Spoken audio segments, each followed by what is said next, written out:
उसके बच्चे happy happy रहते थे। बिल्ली और उसके बच्चे हैप्पी हैप्पी रहते थे।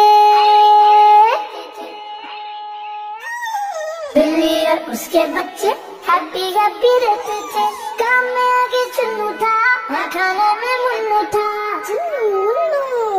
चुन्नू छोटा लगता था, मुन्नू मोटा लगता था। एक दिन बिल्ली ने बोला केक बनाती है बेटा। मुन्नू ने बस ये बोला केक तो मैं भी खाऊंगा। केक बनाने का सामान लेने निकली अम्मी जान। चल दिया चुन्नू उनके साथ, उसने मिटाया उनका हाथ। चुन्नू करता था हर काम, मुन्नू करता था आराम। केक को जब तैयार किया, अम्मी ने उनको बुला लिया। बड़ा पीस था चुन्नू का और छोटा था मुन्नू का। मुन्नू बोला ये क्या है, मेरा पीस तो छोटा है।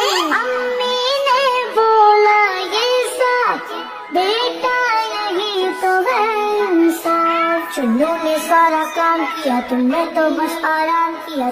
सुस्ती है गहरी दलदल, मीठा है मेहनत का